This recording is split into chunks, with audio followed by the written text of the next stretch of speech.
My name is Andy D'Andrea, or Andy D'Andrea. I know both Derek and Max for quite some time.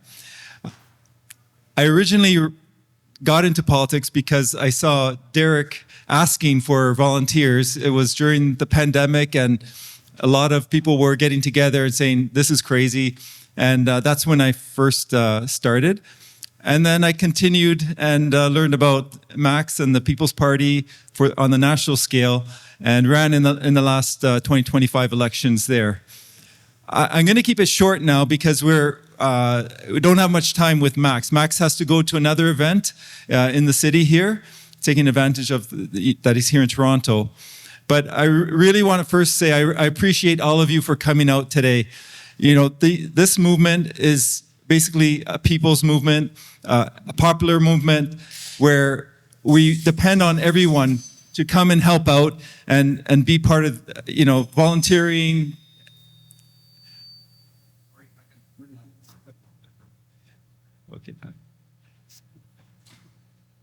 Okay, I didn't want to. So anyways, I'll continue a bit. I'll say a bit more of my story later, but I'll just quickly give one little thing, because the topic today is Bill C-9, one of the topics. So I've been door knocking, trying to get signatures. And at one door, it was a Liberal person. I'm running in the riding now. It's a by-election of University Rosedale riding. There's a lot of Liberal, NDP. It's a big mix. Also, really expensive homes to, Old Town of Toronto. And one person in particular kept me at the door quite a bit, and they didn't end up signing my nomination sheet. But there were, I mentioned some things, and one of the things I mentioned about, the new legislation that was yet not passed. And I said, this is going to possibly make, quotes from the Bible being, seen as hate. And the person's response was, well, things have changed since then. So now we have to do things differently.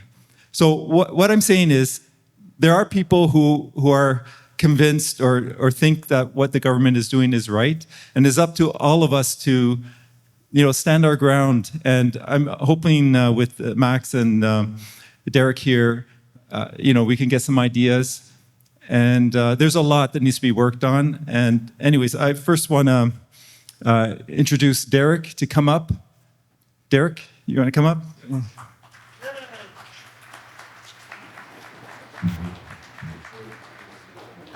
Okay. Derek Sloan is the leader of the Ontario Party.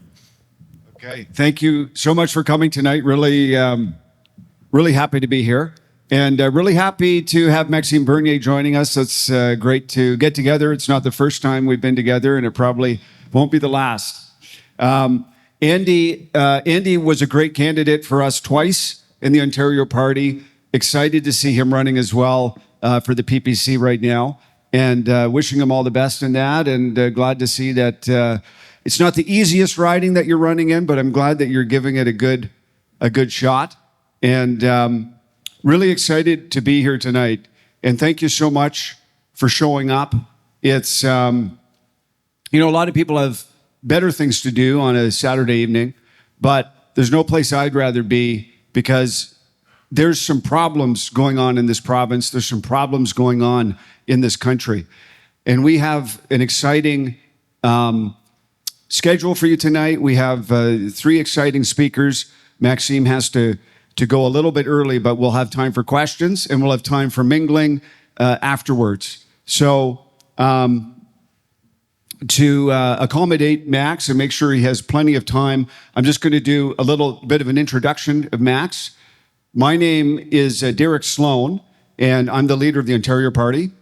I used to be a federal member of Parliament with the Conservative Party of Canada, which is actually the same party that Max was an elected member in.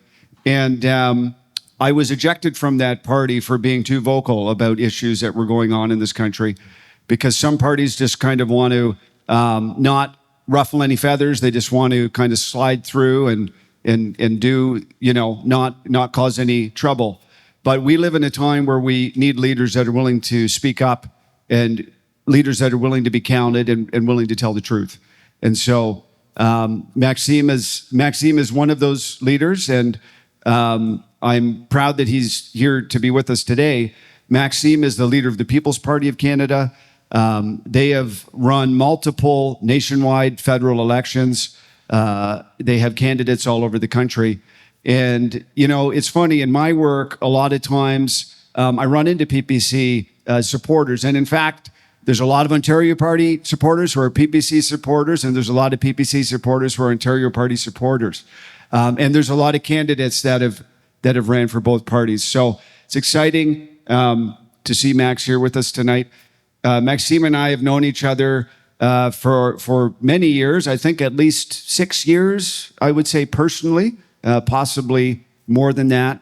And we've been involved in various initiatives together. We've been at various. We've sort of headlined various rallies together during COVID. We were two politicians that were on a successful organization called No More Lockdowns. And that was a group that was politicians across Canada that were trying to end the COVID lockdowns. And we were together on a very fun march where people from we met at the Supreme Court, at the foot of the Supreme Court. People from Ontario and Quebec marched across the bridge. That was a lot of fun. But I'm glad to see that Max is here tonight. So we're going to let Max speak first to make sure he can get to his other event. Put your hands together for Maxime Bernier. Thank you so much, Max, for being here.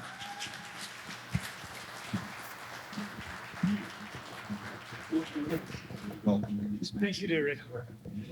Thank you. Thank you. So, how are you? I'm very happy, very pleased to be with you, but you must say, why, Maxime? Look at our country. You cannot be happy with what is happening to our country. And you're right about that. But I'm happy because you are here.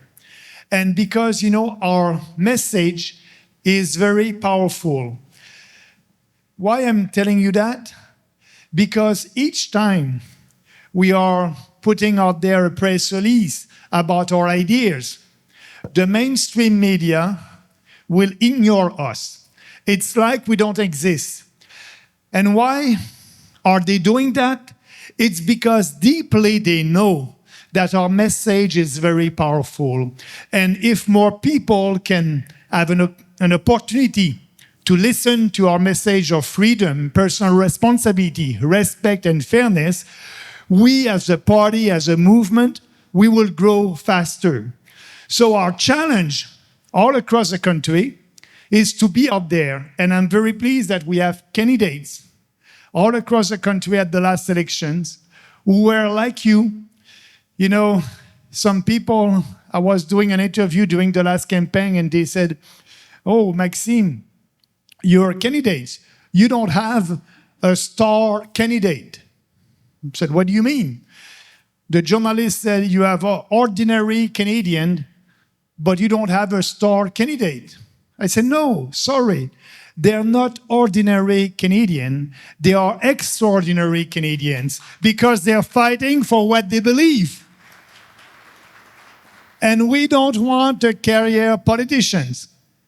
We are there for the ideas and we are fighting for what we believe. And if it's not that popular today, for us, it's a bigger challenge. We just have to be out there with passion and conviction, and we will have more support. So tonight, I know, Derek, we did a lot of rallies across the province and all across the country during COVID. He had the courage of his conviction, like, other politicians at that time. Randy Hillier, for example, he started that movement with us. But we know that we won. We were able to end these lockdowns. It took us 2 years, but, the truth will always prevail. And like leaders like Derek here in Ontario, I'm pretty sure that it will be ready for the next provincial election. And what we are doing right now, it's working all together across the country with our candidates to be ready when the time will come. I know that there's a by-election, and it's important here to support our 3 candidates in these 3 ridings, 1 in Montreal, 2 here in Toronto, because maybe Carney will have his majority government. And he's doing a lot of damage right now with his minority government. So we will try to stop that. But what Carney is doing, what Poilievre is not doing, you know, Poilievre is the opposition, is the leader of the opposition, but he doesn't have the courage to tell Canadians what is happening in our country. He was with Joe Rogan, the biggest podcaster on this planet, and he had an opportunity to tell the truth about this country. But no, he didn't do that. So we are here, and that's why we create the People's Party, because we believe in you, and we have faith in you. We know that you know best than the federal government or any government what is good for you. And our movement will be more powerful because look what is happening in Europe, in US. Populist movements are growing over there. Marine Le Pen, for example, in France, she's so popular that over there, leftists and globalists, they went in court to be sure that she won't be the candidate of our party at the next election because she will win. So they're using the court to disqualify, to be sure that she won't be able to lead her party. They want to do the same thing here in Canada. They know that what we are telling, it's powerful. So they pass a bill like C9, hate speech. It's not about hate. It's about control.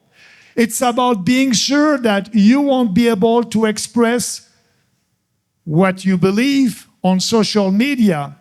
And now the new definition of hate. First, I must tell you that we don't need a new bill for hate speech because we have the criminal code. That's it. But now they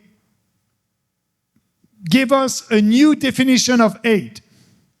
So hate speech right now, if that bill passes, and it's still time to fight for it because the Senate will have to look at that bill the next couple of weeks.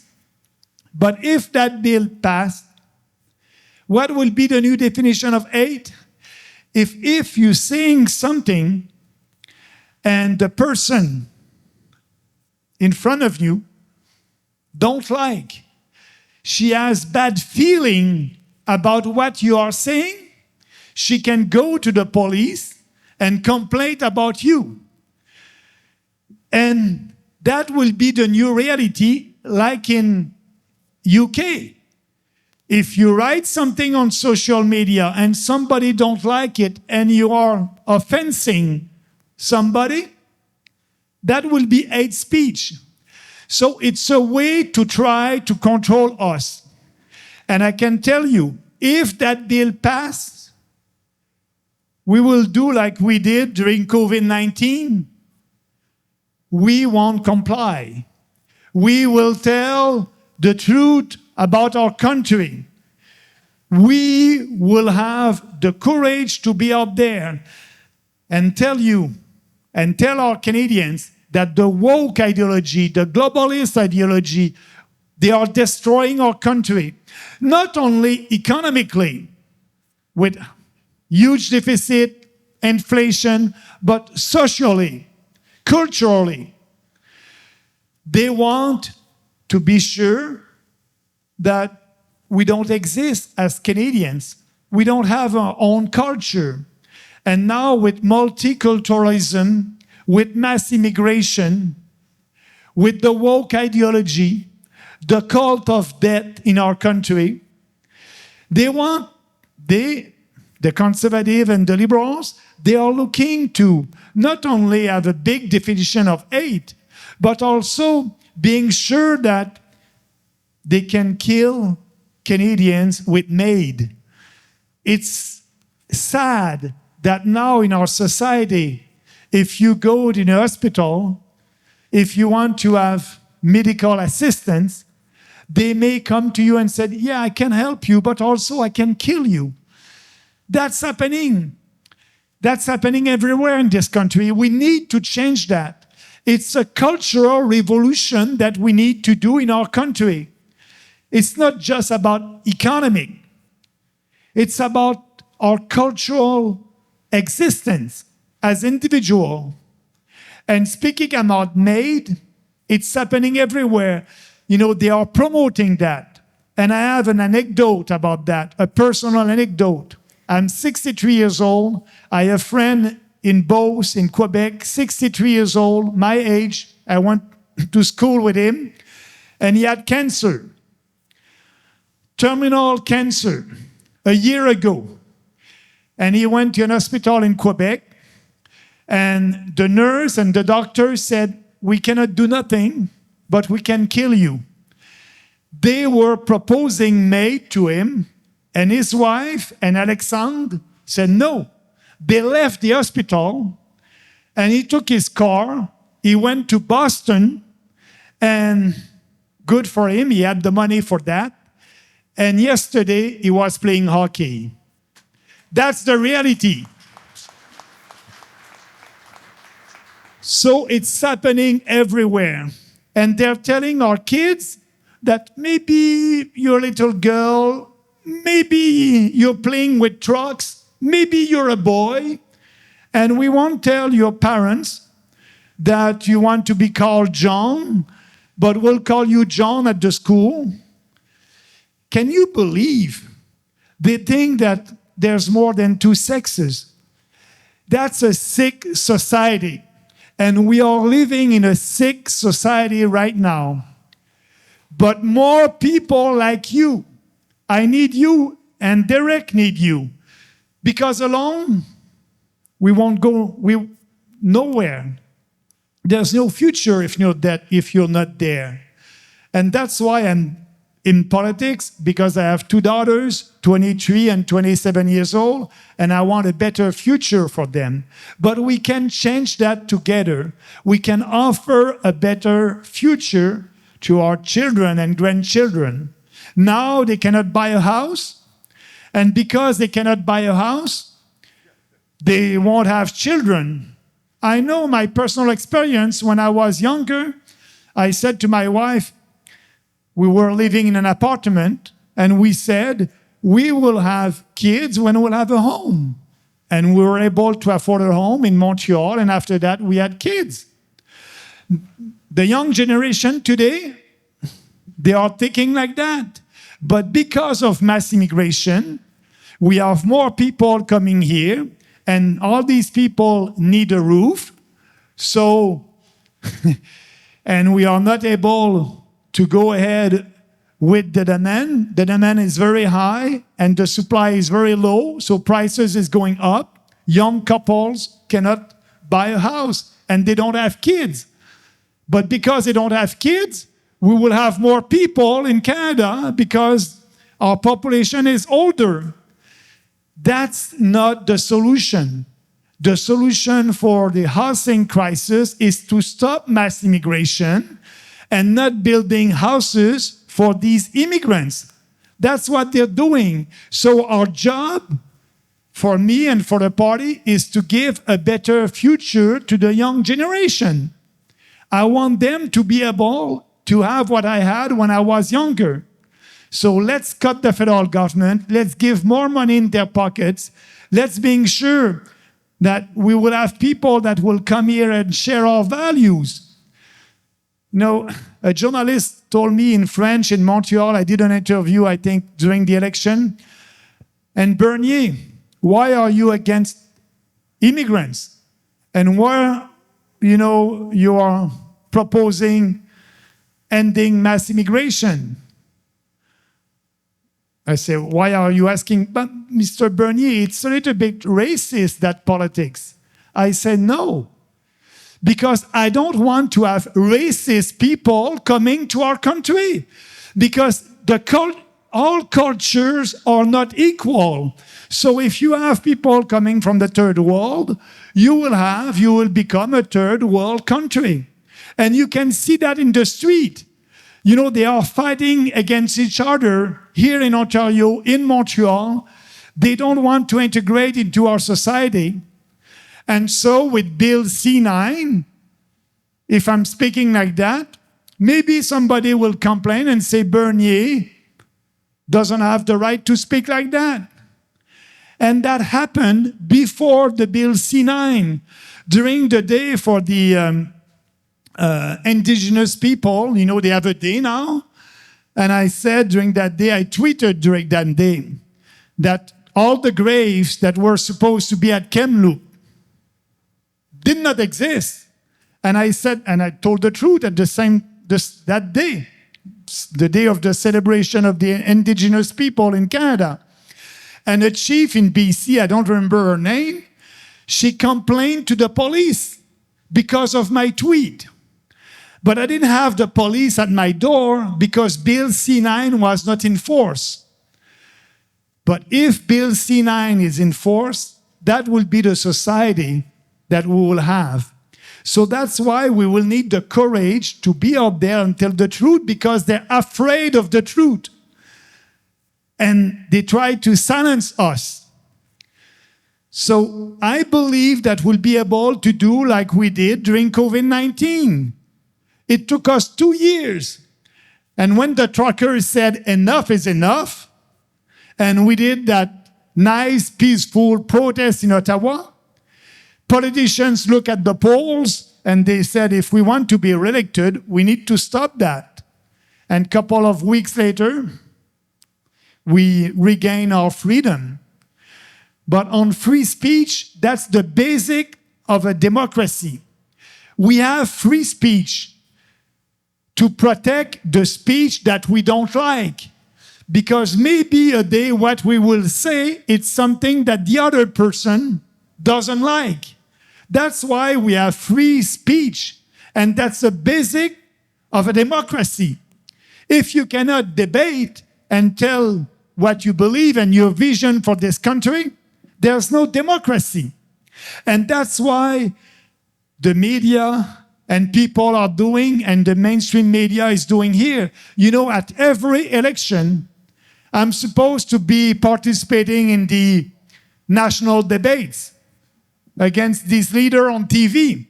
But they are changing the rules before every election to be sure that the PPC won't participate. So that's the battle that we are doing against authoritarian, against big government, against globalists, for the people.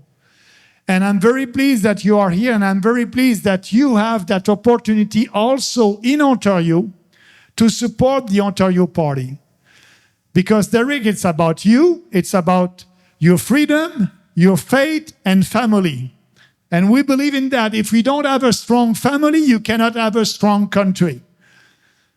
And the only way to have a strong country is to be part of the change. And right now, because you are here today, you are part of the change. And because you are here, I believe that we are starting to win. So what I'm asking you tonight, before going to bed, put and write down the name of 10 persons that you know. I'm pretty sure that you know 10 persons. And say to yourself, this year, I will speak politics with these people about what I believe. What is the goal? To have the best ideas if you keep these ideas for yourself. You need to have the courage of your conviction and to engage in a conversation. Don't tell the person, I'm supporting the PPC or I'm supporting Ontario Party. Speak about the issue, about the ideas when you have a political discussion. What do you think about this country? Are you okay with all these people that are coming here and all these fake students that are coming here, and our young Canadian students cannot have a job? The unemployment rate for the youth in Canada is 14%. So tell them about the issue. And after that, you can tell, there's one party that is fighting for that. That's the People's Party. There's one party at the provincial level. That's the Ontario Party. Go and read their platform. And if you do that with 10% this year, we will grow. And when the general election will come, we'll be stronger. And that's why we are here together to build a better country. And I believe that we'll achieve that. Maybe time will be tougher before that, but we are strong and we are free. And we must be able to do what we believe in. And that's my main message. Let's fight authoritarian. Let's fight these big government. Let's be together and tell the truth based on facts, and step by step, the future will be our future. And, when you do that, you feel you're proud. And yes, you can be proud to fight for yourself and to fight for the country. So I want to thank you very much for being here and to support our candidate. And if you want to know more about the People's Party, go on our website, peoplespartyofcanada.ca. Read our platform, educate yourself a little bit more, and be ready to be that fighter.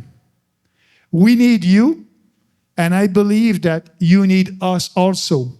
And together, we'll be a great team. Thank you very much. Stay strong and free. Thank you so much, Max. Now you have to go. Yes, okay. Thank you so much. I'm actually going to move down here. I think we've had enough of that basketball net in our face. So sorry to the cameraman. I know he wanted us to be up there in the light, but thank you so much, Max. That was a great speech. All the best tonight. And if you have any questions, he will be there to answer. And also, we have here our executive director, Nathan. So Nathan will be able. And anyway, you can always write to us at info@peoplespartyofcanada.ca. It may take 3 days, but we will answer your questions. Thank you again. Thank you, Max.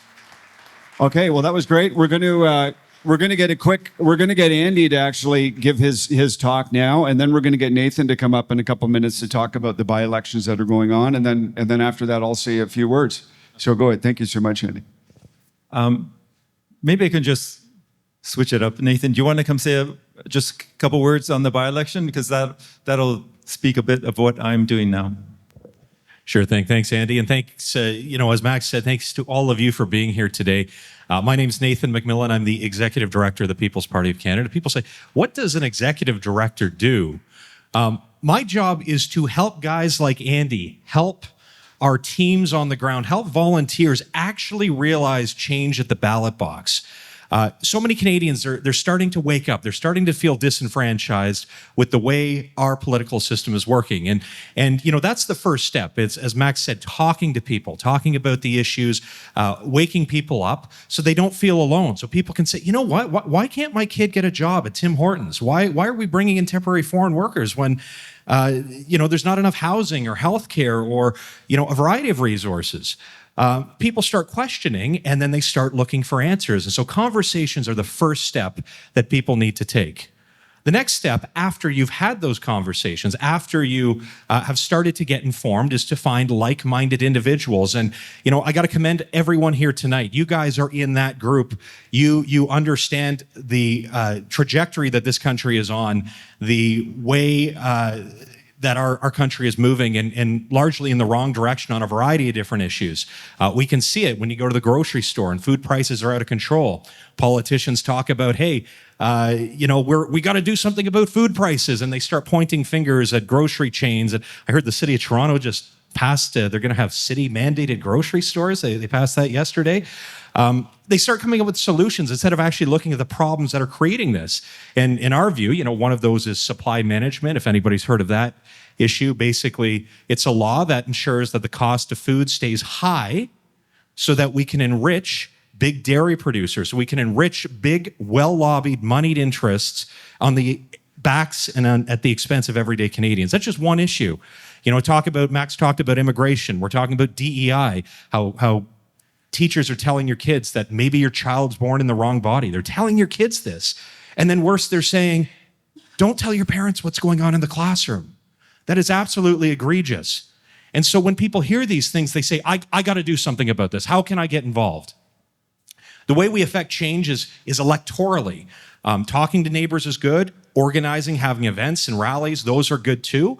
But at the end of the day, if we don't have somebody elected to Parliament, if we don't have somebody elected to the provincial legislature, elected at our municipal councils who can actually stand up and vote down these laws, push back against these things, then we can yell till we're blue in the face. Nothing is going to change. We need to affect change at the ballot box.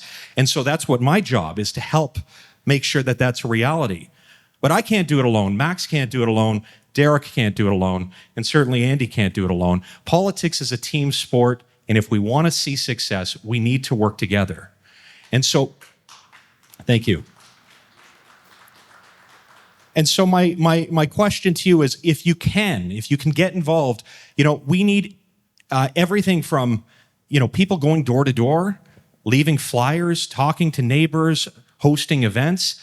You don't have to be a political expert. As Max said, the People's Party isn't a party of politicians. These aren't well-seasoned experts who have been running for 20 years and have a bunch of connections and money. No, these are everyday Canadians who have just put up their hand and said, you know what?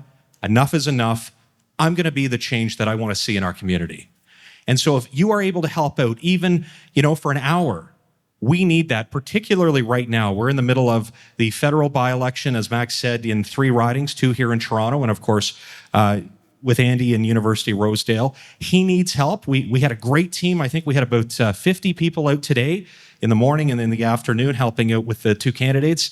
They were going door to door. They were leaving flyers. They were having these conversations. But we need more of that. We need people helping Andy get people out to the advanced polls. Those will be coming up. And more importantly, we need people on election day to ensure that our supporters can actually get out there. A lot of people say to me, Nathan, but aren't you worried about splitting the vote? That's a common theme we hear from a bunch of people. And I say, we're not splitting any vote because there is no real opposition in Ottawa. The Uniparty, as we call it, the Liberals and Conservatives largely talk about the same things. And when you dig into their platform, they only change their tune when it becomes politically expedient to do so, when it's convenient, when they see that the polls are changing, that people are changing. But how do we affect that change? Well, that starts by having electoral pressure, applying electoral pressure beforehand. When Max first talked about mass immigration years ago, he was called a racist. We were called xenophobes because we had the audacity to say, hey, hold on a second. It's not that we're anti-immigrant. We're just, we need to be realistic about how many people we can realistically bring in. A lot of these folks, they come from other countries. They come here with hopes and dreams of a better tomorrow. They want to buy a home. They want to have a good job. They want to raise a family, just as you and I do. And then they get here and they find that they're largely taken advantage of. Maybe they find themselves in some sort of tribal conflict, in ghettos in different communities. They can't afford a house because there's not enough houses for the people who are here, let alone millions upon millions of other people who are just being brought in to, help Loblaws and Tim Hortons because they lobbied the government for that temporary foreign worker program and similar schemes. We're selling them a bill of goods. We're selling a bill of goods to Canadians as well. It's not fair to our kids who can't get a job, who can't start a home. That's just another issue. Most Canadians, I like to say they don't realize or they don't really want to get involved. As long as you can go to work, come home, crack open a beer and watch the Leafs lose, well, that's good enough for most people. But the reality is if we don't change direction, especially in light of the new legislation coming down the pike, like Bill C9, which Max has talked about and Derek will speak about, another one, Bill C22. This is a bill, we're going to have a video about this later this week, talking about how the government can start looking at your text messages, looking at your email history, looking at your web browsing, and even kick you off the internet if you say something. Let's say I have a private conversation with my friend Michael and I say something disparaging about Mark Carney. Oh, I don't like that guy. I think he's corrupt. They could theoretically kick me off of the internet and they wouldn't even have to give me any sort of notice or explanation. This is the type of legislation that's coming down the pike right now. And if we don't mobilize, we're going to find ourselves in a whole world of hurt in the very near future. So again, if you're able to get involved in these by-elections, please reach out to us, find me, come and have a conversation. You can go to our website, peoplespartyofcanada.ca, click on volunteer. Again, no experience necessary. If you want to get involved, we can train you. We can show you how you can get involved, whether it's, for 1 hour or you want to be an all-star volunteer like Andy and run. He's not getting paid to be here. He's done this of his own volition because he believes that Canada is worth fighting for. And it's probably costing you quite a bit of time and money as well, personal resources, but he believes in this country in the future. So again, find me, check out our website. We also have a booth at the back if you want some merchandise. All of the items are free. If you're able to make a small donation, we would appreciate that. We do not get any sort of government funding or subsidies, but there's also a copy of our platform. Feel free to grab a copy of that as well. And with that, I'll hand it back to you, Andy. Okay. Thanks so much, Nathan. Give him a hand. Thank you. So I don't want to continue here without introducing Peter. Peter, you're at the back. Just come quickly up, because there's 2 elections in the Toronto area and for the by-election, and Peter is the other candidate that's running. And there's a 3rd election, by-election in Quebec. So just say hello and where you're running and any words. All right, I did not expect this. Hello, everyone. I am Peter Kubakis. I am running for Scarborough Southwest in one of the... Thank you. One of the 3 by-elections in Toronto. Today, we're here to talk about freedom, Bill C-9. Just like Max was saying, there's a lot of issues with this in terms of religious freedoms. Me personally, I come from a Greek Orthodox background. So this is a really big issue for religious people such as myself, Christians, especially since Christianity is, as we all know, one of the most persecuted religions in this country and around the world. If we go back to around COVID time, 2020, 2021, I don't know if you guys have looked at the statistics, Canada was one of the biggest church-burning countries in the world. Lots of churches burnt down. So Bill C-9 is just one step closer to just total domination and persecution of Christianity. So myself, Andy, Maxime, Derek, we're all fighting for freedom, religion, respect. A very good saying from my culture in Greece is there is the ideals, and the ideals are religion, family, country. Thank you so much.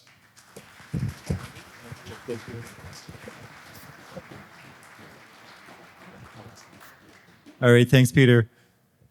I just want to give a few anecdotes of what I went through in terms of being asked to run as a candidate in the election, just to let you know a bit of what we're up against. So yeah, I got the call. It's pretty late. We had a week to get our signatures in to be actually a candidate in the election. So the way many people don't get educated on civics and how the whole thing works. Basically, for a federal election, you need to get 100 signatures of people in the riding in order for you to run. So that was the first task, get it out there. I had Emily, I had a few other volunteers, Mario and Troy, and trying to remember everybody, but there was Steve. Anyways, a lot of help to go out there, knock on doors, and you're just doing a cold call. And you're asking people to put their name, address, and signature. So nowadays, people are very reluctant, but in the riding, they understand there's an election going on. So I found the residents of University Rosedale very open, but I also had a lot of those that were not open and were conditioned a bit by what they're hearing on the media. So just what Max was saying, a lot of the things can be seen as controversial. And if you just mention immigration, you're seen as a racist. And this was exactly true. I went to some doors and then I figured I better not say immigration at all at a certain point, but I don't want to hide, what I'm about, right? But it happened several times. I go to the door and I say I'm with the People's Party.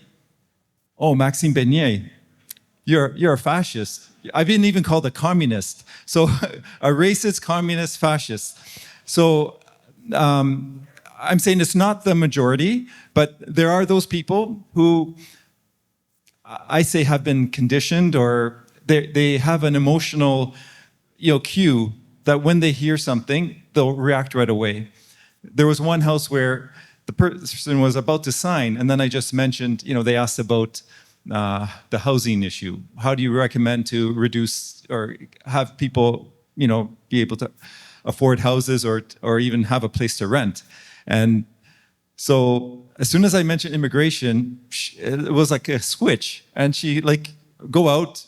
She didn't want me in the house anymore. Like, she invited me in to sign, and I got, okay. I scratched her name and just went on. Another person I got a signature from. So a young lady, millennial, and she signed. Okay, it's good to have diverse candidates on the ballot. And then she looked at my card, and on the back it shows end the woke insanity. And she said, "Well, what do you mean by that? No, I get my name off. I'm woke. I'd like to have things like." People might interpret that, oh, you're anti-gay or you're anti-whatever. No. I believe, and I think the People's Party, in their platform, it's clearly written that we shouldn't have men playing in women's sports. We shouldn't have, trans, I don't know if they're called trans women or whatever. Anyways, biological males invading women's safe spaces. That's what I call woke. That we call woke, that people, believe in these crazy ideas that there's more than two sexes. And I'm really happy now that in the Olympics, they're actually doing a swab to see if there's a Y chromosome in there, they're not going to be able to, play in the women's sports. So, yeah. It's just the previous the Olympics where the Italian boxer fighting against that boxer from where was it, Algeria or something. That just broke my heart. That was a male fighting against a female, and it's not at all part. And this is the insanity that's being pushed on us.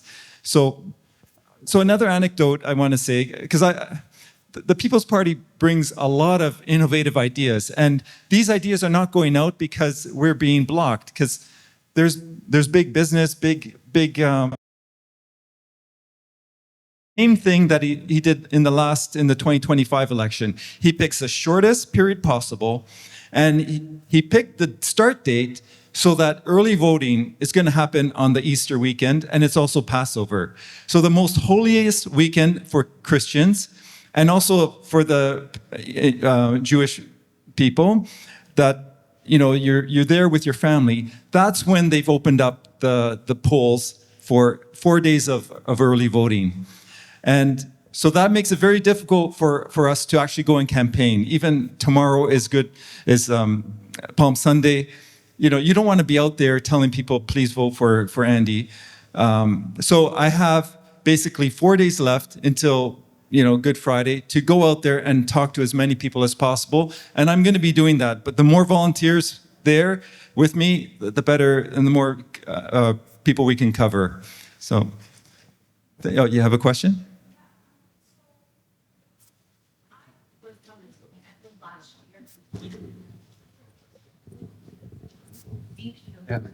Okay, my name is Victoria. I'm happy to be here today. So I was a member of the Conservative Party until the end of last year. And the reason why I left is because I witnessed firsthand how they are pandering to left-wing liberal politics. And I called out a lot of the things that they were doing, and I became ostracized by members of the Conservative Party. I was banned from their social groups. I was disinvited to their events. I was taken off the mailing list, so I didn't know what was going on. But I decided to leave for 3 days before Christmas. And since then, I've been looking for a viable party to join because I'm very politically involved. I've been involved now for over 15 years in Canadian politics. And I've successfully pioneered several health policy changes on institutional, municipal, provincial, national, and international levels of government. And so I thought that the People's Party of Canada would be a viable option for me. But since I have reached out, I have not had a good experience. I feel like it's been the people, the members of the party are fantastic. I think they're very welcoming. They're great, wonderful people.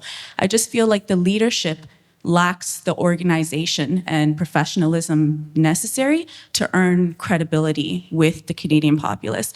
And so we can sit here and talk about how the average Canadian just wants to go to work, come home, have dinner, and pop a beer open, or they're not educated in civics. But I disagree. I think that the leadership is not doing enough to inspire, mobilize, and galvanize the members, as well as the average Canadian, towards strategic and effective change. And so for me, it's like, what is the leadership doing to improve that level of professionalism so you do gain that credibility? Because if I am joining you because I've been disenfranchised by the Conservatives and the Liberal Party, and I'm coming to you guys and I'm feeling just as disenfranchised, what are you guys doing to open those gates so that new members do feel welcome? I feel like the leadership is not doing enough. They're jumping in last minute. You've known about this election for a while, and the candidate for University Rosedale, which I guess is you sped in last minute, and I had been trying to get that position since January, but it was hard for me to even talk to anybody, and by the time I did have a conversation with Stephen, I just felt that there was no respect for my time, right? And so what are you guys doing to earn that credibility among, because I actually believe that the average Canadian is very well educated. And when I talk to them about mass immigration, from my perspective, having come here as an immigrant, and why I'm against mass immigration, why I'm against this trans movement as it's going today, why I'm against letting international students come here and then just, get the same sort of privileges and benefits that Canadians should be getting. When I explain that to them, they understand. They get it, right? So what's the leadership doing? Okay, so I have a few responses to that. So first of all, on what happened in the last election to the PPC. So there was a lot of chatter, don't split the vote, and the PPC suffered greatly because of that. Because a lot of people were, we got to get rid of Trudeau, we got to get rid of the Liberals, and so I know even in this riding of I ran in Etobicoke North, I didn't do as well as I thought. I go, the previous election, the other candidate got a lot more, and I'm known in this riding because I ran with the Ontario Party as well. And so the finances at that point, like, if you understand, if you get more than 10% of the vote, you get to get back your expenses up to there's a maximum amount that you get back. So you do your fundraising, you spend some money, and then out of those expenses, you get it back. If you've made over 10%. The financial part of the elections is not fair. I mean, they establish a budget. This is a maximum everyone could spend. So, like in University of Rosedale, it's around 150,000. I'm nowhere close, So, but the Conservatives and the Liberals, they have large coffers. The NDP. And they can spend the money and then they'll get it back because they're going to reach at least the 10% of the vote. So really, and Maxime is very conscious on the financial things. He's not going to run on in a deficit. So basically, there's not that many people to work. And the second thing, so what happened in the last election with the People's Party is that there were a lot of fake candidates. So people who were deliberately trying to ruin the PPCs. So they said, okay, I'll be a candidate. And I think it happened also in the Etobicoke Center, because a person said, okay, I'll be the candidate, and then they didn't do the effort required to get the signatures. They actually didn't do any effort. So a lot of these people were, and I think they verified, there were like plants from the Conservative Party just trying to put us down. So they're being a lot more careful in selection of candidates. So I ran before, and I saw the note that the People's Party put out. Do you want to vote in this election? I'm saying, I'd love to, but because I worked in that riding 20 years, I was in that riding for work. But my wife's going to kill me, and anyways, I'm also in the market looking for getting back. I worked in the nuclear field, and there's a big resurgence, and I'm looking to start working back. So then I guess they didn't find anyone, and Nathan just called me up while I was organizing this meeting, said, "Andy, are you willing to run?" And I said, someone has to step up, and we have to do this. And I've already had the experience from two provincial election and 2 provincial elections and 1 federal election. So they knew, I'd be able to get it going. And there was a third thing I wanted to say, but let's stay in touch, and we'll get you involved in some way. They are looking to build. The PPC wants to, there's a lot of ridings they want to fill. It's a matter of just participating, getting your name out there, and and I had the similar situation with the Conservative Party, which they have a selection policy for candidates that's so complicated. In the end, they're just choosing candidates that they know they can manipulate. So it's not, yeah. So we have a similar experience. So the People's Party, there's not that many people out there who want to step up, so please stay involved. So I'll pass it on to Derek. Thank you so much. Thank you. Thank you, Andy. That was great. Okay, so guys, I just want to make sure I respect everybody's time, so I'm going to do a little bit of a speech here. And then we're going to make sure that we end the meeting early so there's lots of time to mingle. So there will be, if anybody wants to ask questions about the Ontario Party, we have a booth over here with the Ontario Party sign. If anybody wants to ask questions about the PPC, Nathan is roaming around here somewhere. Not sure where he is, but he'll be here. So there'll be lots of people to ask different questions about. You can talk to myself, you can talk to Indy as well. And so we're looking forward to chatting with you. So I won't talk your ear off up here, but we want to make sure we have lots of time to eat some of the cookies in the back and chat and all that kind of stuff. So I just want to talk a little bit about the way I see things. I used to be a federal politician. I'm now the leader of the provincial Ontario Party. There is a lot of overlap with federal issues, but I'm going to talk a little bit about Ontario right now.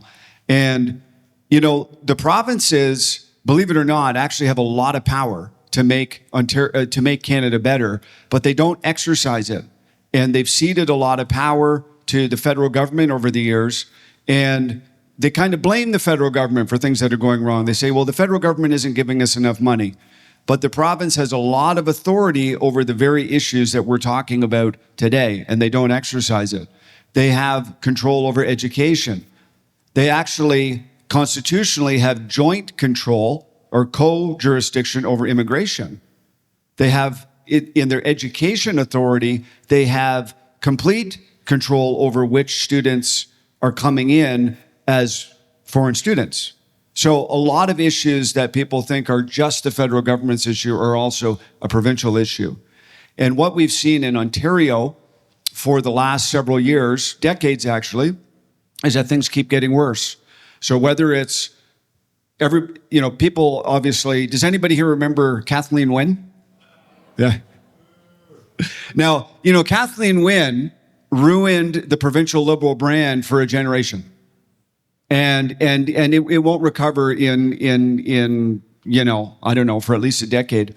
But the interesting thing is that Did you know that Doug Ford has increased our budget deficit a lot more than Kathleen Wynne? He spent a lot more than Kathleen Wynne. Any of those things that were going up on a graph, you know, like cost of housing, provincial debt, you know, hospital wait times, when Ford got into government, that graph went like this.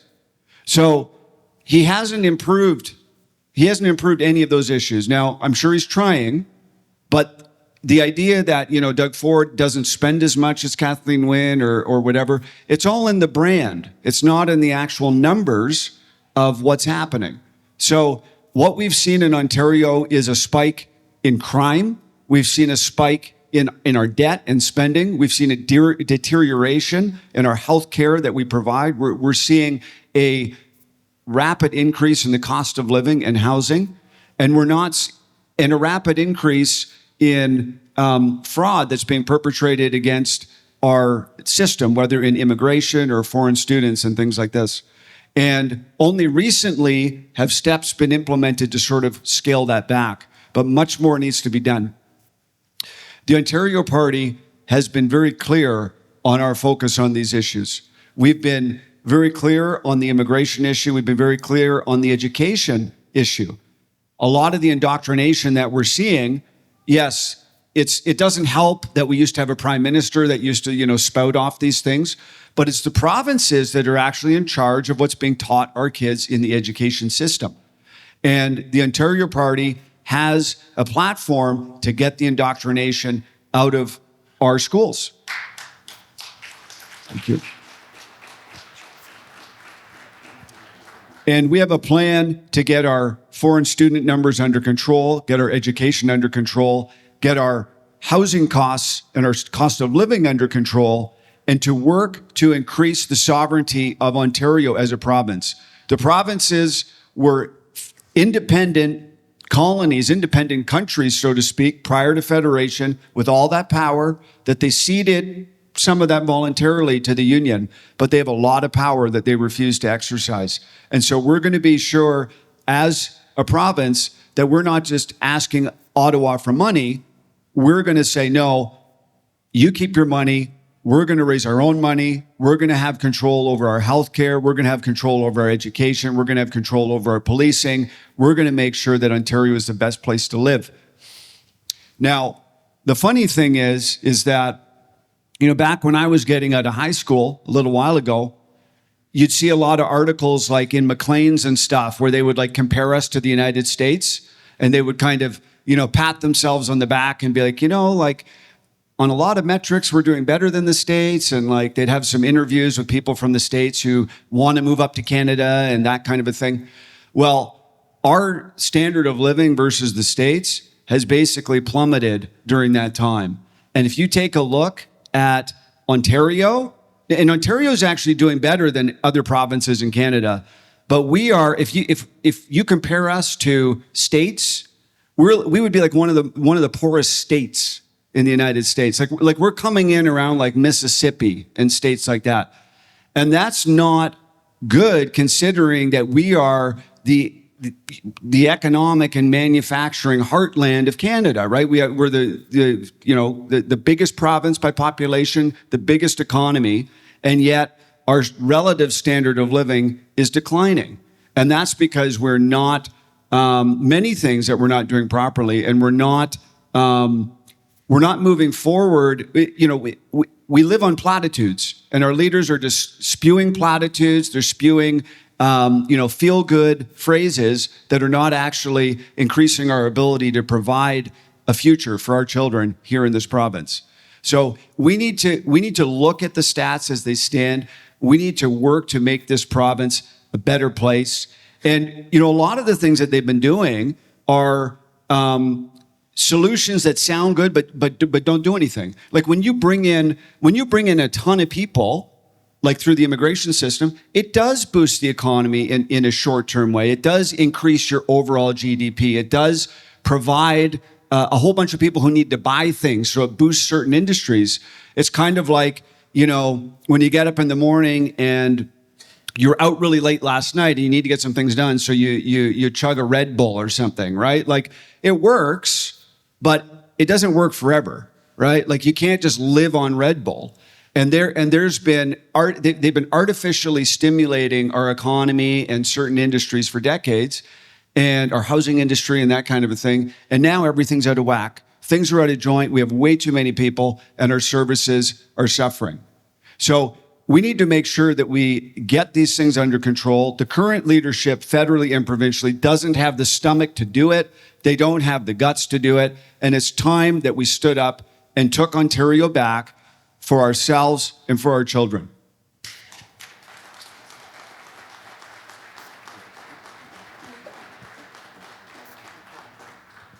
I'm really thankful that you guys came here tonight, and we're running a little bit low on time, but why don't we take a couple of questions from the audience? We won't be able to take every single question that comes because we want to have time to mingle. But are there any questions in the audience? Okay, right here. Thanks very much. I'm just curious. I just started to get into guns. I was a coach. I played hockey. And then all of a sudden, I'm starting to take up target shooting. Love it, totally. What can a provincial government do? You know, we've seen some things Danielle's done. We've seen some things that Scott Moe's done. But what could Doug Ford or yourself do to protect guys like me that just want to go out and hang out with the guys and compete and chirp each other, just like when I played hockey, except, you know, we're target shooting. So what can our province do to protect us from this tyrannical government? Yeah, that's a really good question. And so, you know, the gun issue is very clearly not a licensed gun owner problem. When people are shooting handguns at people's houses and extortion crimes and all the crazy things that we're seeing. And, you know, just to go on a bit of a tangent, the kind of crime that we're seeing in this province is insane. Okay?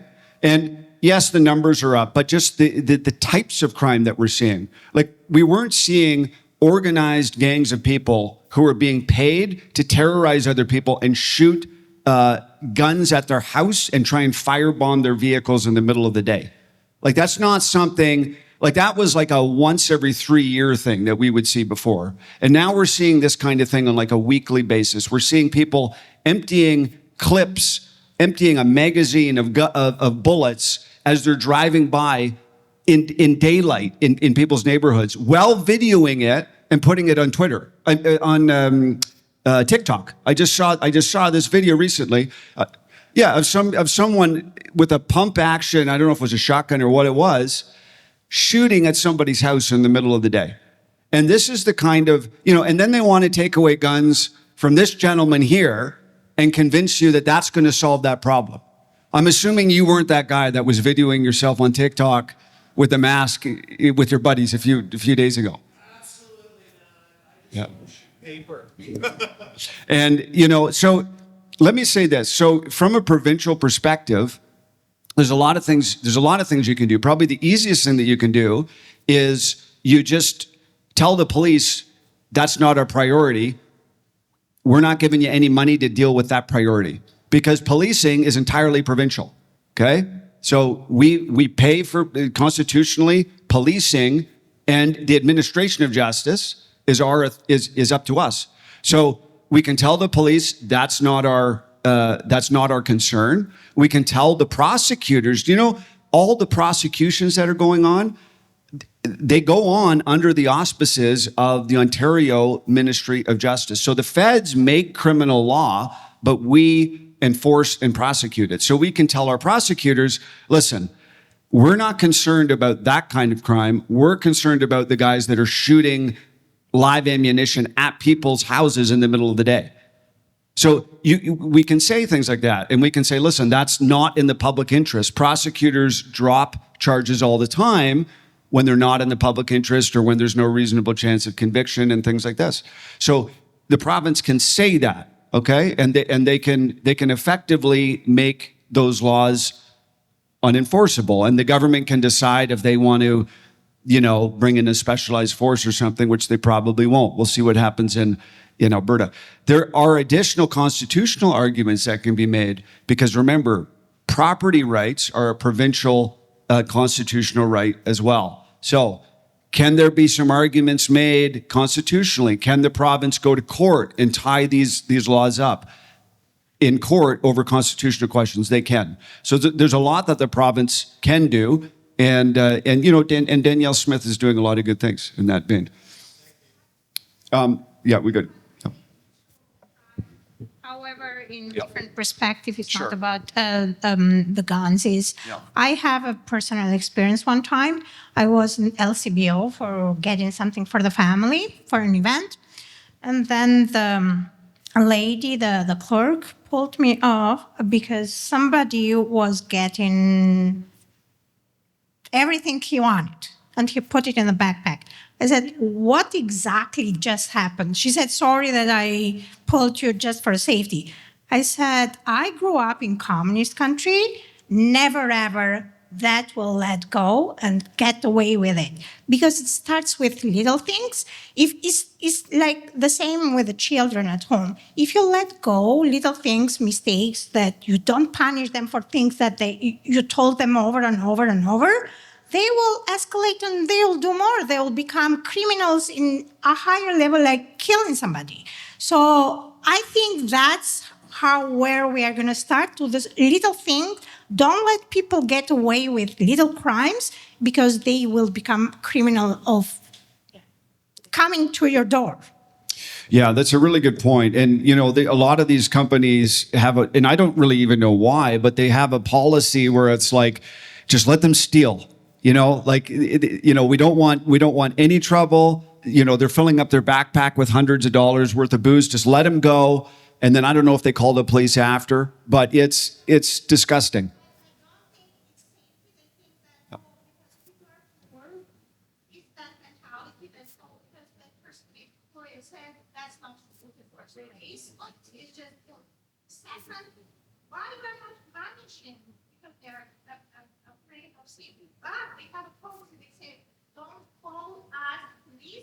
Don't call police because we're not coming for that.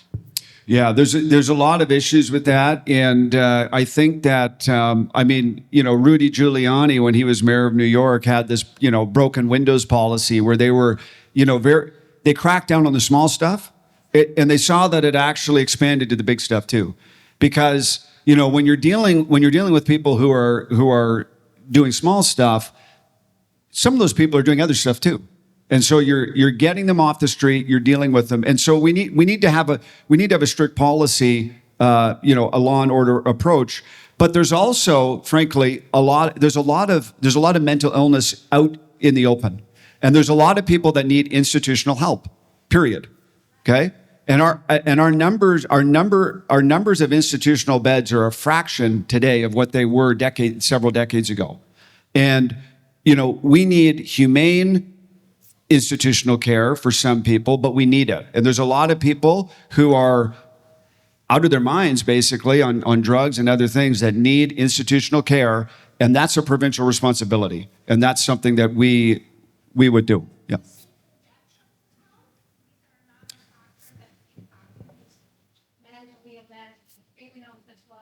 Right.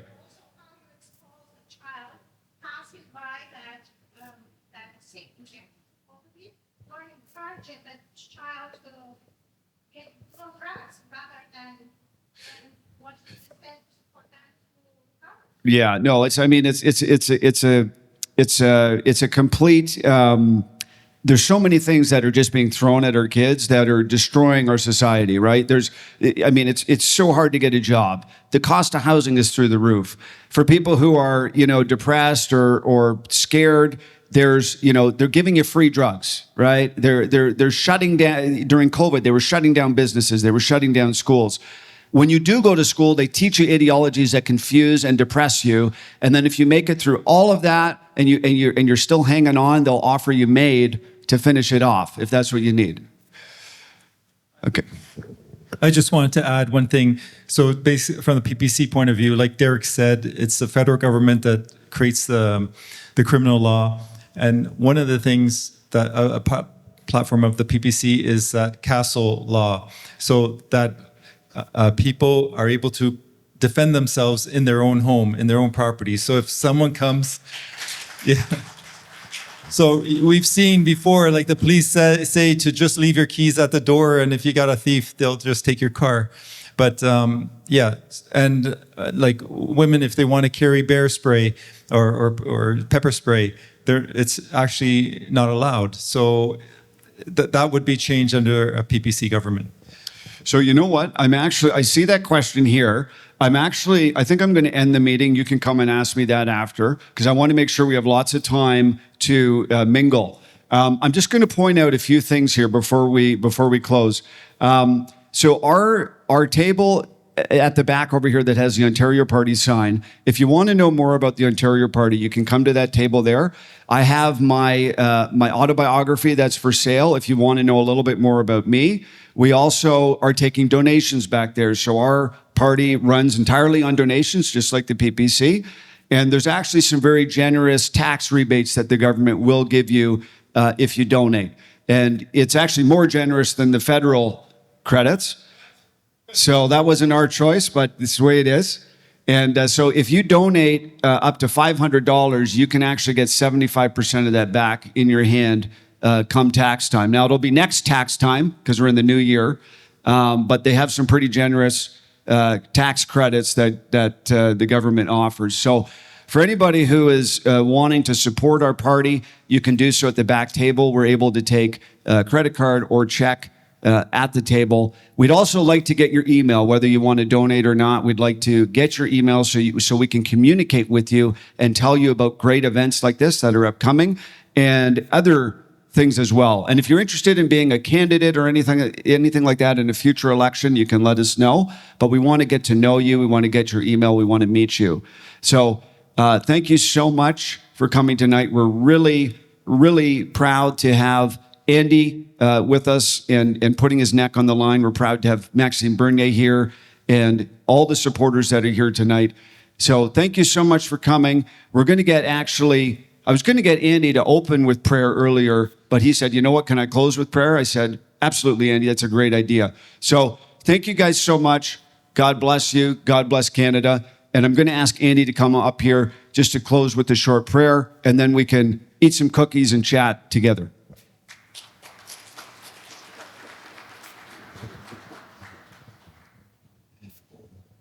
So he put me on the spot. I thought he was going to do it, but just reflect. Father, we're all here today for a reason. We believe you've created the world and made things here for us to enjoy and live together. We hope, especially in this period of where we're getting towards your celebration of your suffering and death on the cross, that we can be with you, experiencing this moment of grief, knowing that in 3 days you rise again and save us all. So we bless all the people here who have come to this meeting, and those non-Christians as well who believe in God. We pray for everyone to have the strength to participate and help rebuild our country. And in the name of Jesus, we pray. Amen. Okay, so again, please feel free to mingle. There's probably still some things behind there, and we'll have Emily and others in the back. If you didn't put in your email, please provide your email address so that we can keep in touch. And if anyone wants to volunteer to help me out this week, please indicate that on beside your name. Thanks again for coming out.